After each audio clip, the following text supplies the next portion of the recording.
ഇന്ന് നമ്മൾ വന്നിരിക്കുന്നത് ക്രിസ്മസ് സീരീസിലെ ആദ്യത്തെ റെസിപ്പി ആയിട്ടാണ്. നമ്മൾ ഇന്ന് ഉണ്ടാക്കുന്നത് അപ്പമാണ്. പാലപ്പം, വെള്ളയപ്പം എന്നൊക്കെ പറയും. 2 കപ്പ് പച്ചരി അല്ലാന്നുണ്ടെങ്കിൽ ഇഡ്ലി അരി 4 മണിക്കൂർ നേരം കുതിർത്ത് വെച്ചിരിക്കുന്നതാണ്. ഇതൊരു മിക്സഡ് ജാറിലേക്ക് ഇട്ട് കൊടുക്കാം. ഇനി ഇതിലേക്ക് ഒരു 1/2 കപ്പ് തേങ്ങ ചിരകിയത് എടുക്കുന്നുണ്ട്.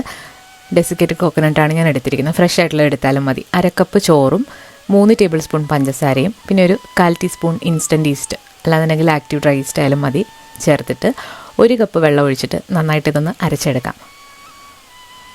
ചൂട് കൂടുതലുള്ള സ്ഥലങ്ങളിലാണെങ്കിൽ 1 നുള്ളി ഈസ്റ്റ് ചേർത്താൽ മതി. ഇതടച്ച് ഓവർനൈറ്റ് ഒന്ന് ഫെർമെൻറ്റ് ചെയ്യാനായിട്ട് വെച്ചിട്ടുണ്ട്. രാവിലെ ആയിക്കഴിഞ്ഞാൽ ഇതിലേക്ക് കുറച്ച് ഉപ്പും കൂടെ ചേർത്ത് നന്നായിട്ടൊന്ന് മിക്സ് ചെയ്തിട്ട് വീണ്ടും 1 മണിക്കൂർ ഒന്ന് റെസ്റ്റ് ചെയ്യാനായിട്ട് മാറ്റി വെക്കാം. ഇനി ഇത് നിങ്ങൾക്ക് അപ്പമായിട്ടോ വെള്ളയപ്പമായിട്ടോ ഒക്കെ ചുട്ടെടുക്കാം. അപ്പോൾ നമ്മളിവിടെ ഒരു ഇരുമ്പിൻ്റെ ചട്ടിയിലാണിത് ചുട്ടെടുക്കുന്നത്. ഇരുമ്പിൻ്റെ ചട്ടിയിൽ ചുടുമ്പം അരികൊക്കെ നന്നായിട്ട് മൊരിഞ്ഞിട്ട് നല്ല സോഫ്റ്റ് ആയിട്ടുള്ള അപ്പം കിട്ടും.